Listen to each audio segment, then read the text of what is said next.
Всем привет, меня зовут Кейт Мунденс. Наконец-то, не прошло и 5 лет.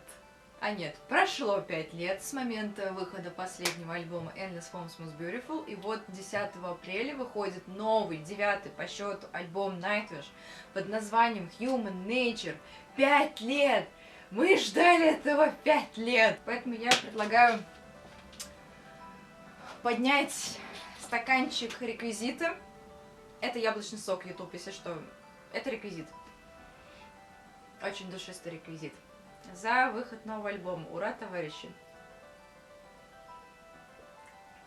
О, хороший реквизит. Ух!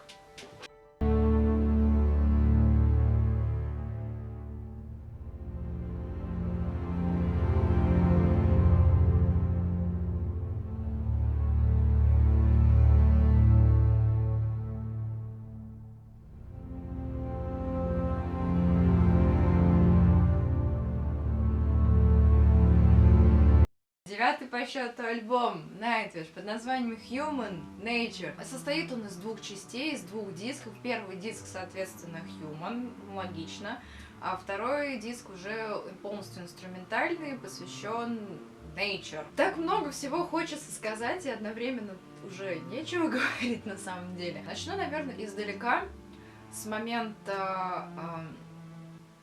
когда я видела, как они играют на сковородке. Короче, когда я заинтересовалась этим альбомом, вообще мне стало интересно еще на этапе его записи, когда я видела в инстаграме видосы Тэра, как Nightwish играют на сковородке и на каких-то мусорных мешках.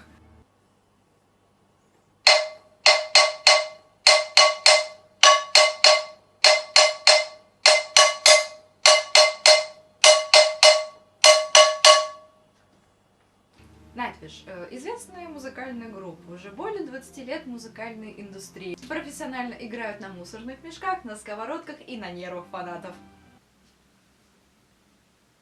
Шутка-минутка. Когда начали объявлять концерты, они начали уже вставлять символы с будущего альбома. И это все, что у нас было по касательной информации по новому альбому. Детали выяснились только уже во время продакшена клипа Noise, насколько я помню.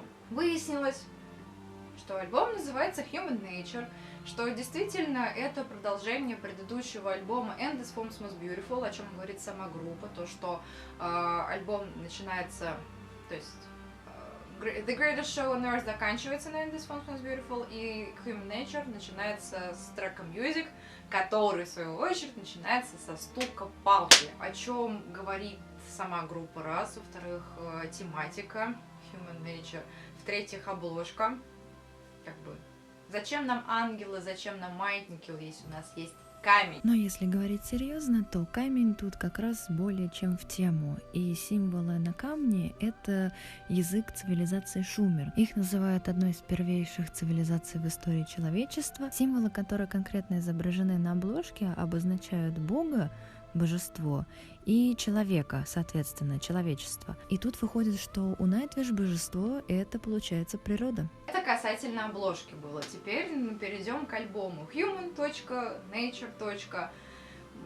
Я, честно, не нашла точной информации, что это за символ посередине. Группа решила не пояснять, а типа оставить пищу для размышлений.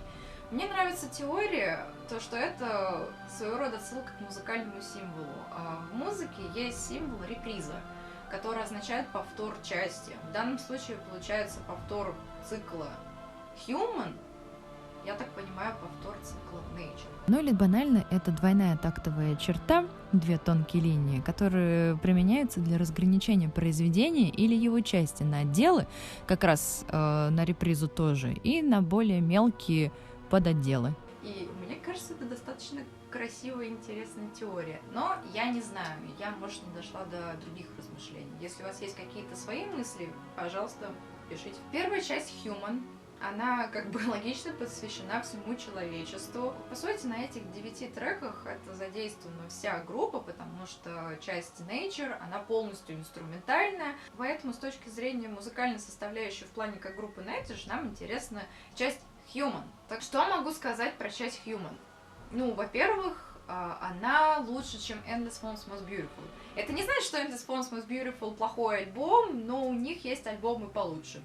Например, все предыдущие. По крайней мере, в Human Nature есть больше мелодий красивых, он более разнообразен в музыкальном плане, это тоже хорошо. Мне показалось после прослушивания Human Nature, то, что Endless Forms Most Beautiful, он был, получается, одновременно обо всем, и получилось, что ни о чем, потому что там впихнули все: и космос, и эволюцию, Tapestry of Chemistry, и разговоры за религию, и песни, посвященные родителям, и песни, посвященные там книжке.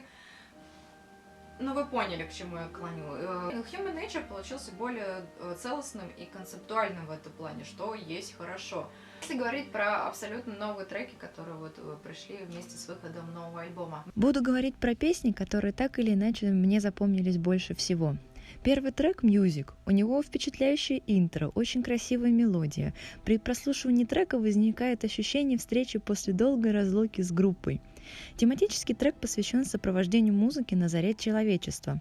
Поэтому в лирикс-видео также показывается урская арфа. Это один из первейших музыкальных инструментов, которому около 4500 лет. Еще один интересный факт про трек «Music» — это то, что в оригинальной задумке песня должна была сменить свой жанр несколько раз, в том числе на джаз, на поп-музыку, но при прослушивании демки выяснилось, что это настолько плохо звучит, что лучше, в общем, не надо. И в итоге пришли к той версии, которую мы слышим сейчас на альбоме. Честно, не могу сказать, что Shoemaker зацепил меня музыкально. Тут больше впечатляет человек, которому посвящена песня, и история о том, как он захоронен. Юджин Шумейкер – известнейший геолог и планетолог, основатель астрогеологии, единственный человек, прах которого захоронен не на Земле, а на Луне, в одном из кратеров. В капсуле вместе с прахом лежит отрывок из «Ромео и Джульетта» Шекспира. Когда умрет он, распылите частицы праха в звездах малых. И это сделает лицо небес таким прекрасным, что мир возлюбит черноту ночей, и солнцу перестанет преклоняться.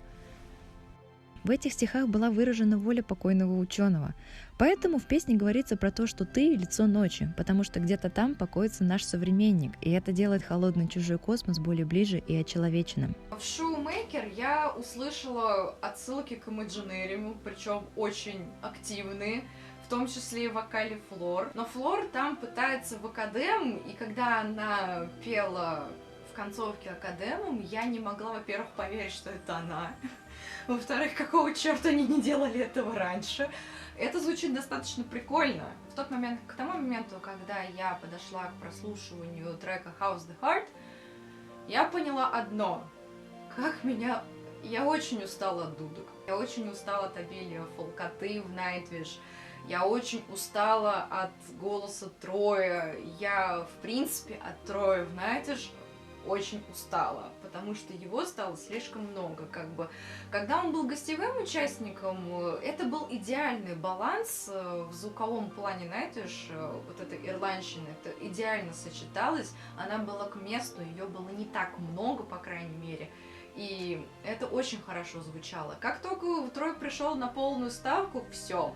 Я понимаю, что, конечно, они намекали на то, что будет возвращение к корням, а корни Nightwish — это сюрприз, фолк. Но я не знаю, как к этому относиться. Одним из самых необычных и интереснейших треков на альбоме для меня оказался Tribal. Давно у Nightwish не было мощных, агрессивных и энергичных песен. Tribal прекрасно во всем: в музыкальном плане, своей атмосферы, в плане лирики, этакий Weak Fantasy 2.0. И, конечно же, танцующими скелетами. Еще песня, которую я хотела бы упомянуть, которую я расслушала за время создания этого видео, это Endlessness. Слышать от Nightwish около Doom Metal трек — это очень необычно и непривычно, но хочу отметить, что он цепляет намного круче, чем фолковый Harvest и How's the Heart. Трек пропитан какой-то меланхолией, которая гипнотизирует, завораживает и не отпускает до конца. Концовка по эмоциональности просто потрясающая. Я что-то пыталась сейчас описать каждый трек отдельно, но у меня это не получается. Я так понимаю, что Nightwish, они хотят усложнить все на ровном месте. Как это выглядит со стороны. Ломается музыкальный рисунок, внезапно меняется размер, ритм песни, переключение с переключением между тональностями. В вокальных линиях очень часто там идут полутона. Мне не нравится тенденция, то, что в принципе троем замещается Марков. И в музыкальном плане, в инструментальном, то, что Трое принес все свои дудки, все свои инструменты, которые умеет играть, и начал там запиливать. И то, что вокально теперь Трое больше, чем Марка. Марк вообще прошел к концу альбома на Endlessness, блин, вспомнил, что у него есть группа, и они вспомнили, что у них еще есть вокалист. Да охренеть просто. Я возмущена. Ребят, не дай боже, вы как бы не теряйте Марка, короче, пожалуйста, я прошу вас. Я как травмированный фанат, я уже нервничаю. Поэтому по части того, что мы такие шикарные гармонии делали нашими голосами, мы вокалировали как только могли, включаешь часть Human, слышишь только Флор и Трое. Где Марка? Я забыла самое главное отметить. На Endless Ones Was Beautiful у меня были очень большие вопросы к вокалу Флор. Тут вопросов нет. Она отлично справилась. Мне безумно понравилась ее работа здесь. Она прекрасно справилась. Вокал звучит более интересно, эмоционально, живо. Вообще она красотка. Она очень хорошо справилась. Наконец-то, более-менее, она начала стараться, что ли, или ей дали больше свободы, я не знаю. Но Флор вот вообще здесь вписалась отлично. Честно, как я уже говорила ранее, я в смятении. Я не знаю, как относиться к части Human, потому что, с одной стороны, он действительно выше, целостнее и лучше, я бы сказала, даже Endless Ones Was Beautiful, но, с другой стороны, мне, видимо, Noise очень сильно завысил ожидания. Прям очень сильно. Они очень правильно выбрали сингл. Если идея была создать какой-то саундтрек, я не знаю, они застряли где-то посередине. Они пытаются в фолкоту, в Дисней метал, Ханс Зиммер, и что-то вот в музыкальном плане получается как-то невнятно, как-то непонятно. А потом я в этих замешанных чувствах я перешла к части Nature. Знаете, что я могу сказать? Что они могли бы тупо Nature выпустить, и все. Это красиво. Это самая эмоциональная часть альбома. Причем самое забавное, она вообще без слов идет. Там зачитывают, да, но там не поют. Ну, это звучит очень атмосферно, очень красиво, как глоток свежего воздуха. Сидя в 4 стенах, в карантине, когда ты не знаешь, когда, блин, ты выйдешь на улицу дальше, чем на 100 метров. Вот за это им огромное спасибо. Я там даже услышала тот самый Найтиш, который был когда-то. Часть Nature спасает вообще весь альбом. Это круто. Такой небольшой подыток. Альбом хорош. Не лучший, конечно, к сожалению. Не то чтобы я ожидала типа Oceanborn, это вообще можно не ждать. Мне, видимо, Noise все-таки действительно завысил какие-то ожидания. Стоило ли это 5 лет ожидания? Вот это большой вопрос. Nature как бы очень сильно поправляет положение. Такое ощущение, то, что даже несмотря на то, что они менялись на протяжении карьеры, я понимаю то, что невозможно 20 лет писать одно и то же, задолбишься, честно. Но даже несмотря на это, они меняли стиль музыки, они уходили от прогрессив металла к симфоник металл, они меняли вокалистов, они меняли темы. Если, допустим, есть Darpesh Play, который полностью состоит из переживаний и страданий Томаса, и есть альбом «Сказка» а-ля Imaginarium. И все равно они, получается, оставляли какую-то свою искру и оставались самими собой. То есть неважно, какую песню ты включишь, с какой вокалисткой на тот момент, я не говорю сейчас про целый период, целиком до Endless Ones, то это легко можно сказать, что это был Nightwish. То есть у них было свое «я», у них была своя искра. Как только они переключились на вот эту всю тему Imagination Evolution, извините, такое впечатление, как будто они сами себя потеряли. Они, да, это неплохо у них получается, да, это можно слушать, да, это все замечательно, но это не цепляет так, как раньше. Я говорю пока что чисто свои ощущения. Если верить группе, то это все выливается в трилогию. То есть Endless Once Most Beautiful был про космос, про зарождение жизни как таковой, про бесконечные формы прекрасного, про начало всего. То Human Nature, он больше углубляется в историю человечества, про его рождение, жизнь и так или иначе кончину. Каким будет следующий альбом, еще пока неизвестно. Но я лично делаю ставку на футуризм. Какой бы у меня сейчас вот с первого прослушивания сложилось отношение к Human Nature. Но, тем не менее, у меня огромное уважение к этой группе за предыдущие альбомы и за то, как сильно они на меня повлияли, и то, что иногда из всякого вытаскивали морального. Так что спасибо за просмотр, спасибо за уделенное время. Не болейте, оставайтесь дома. На вирус уходи, Найтуш приходи, в мае будем ждать. Так что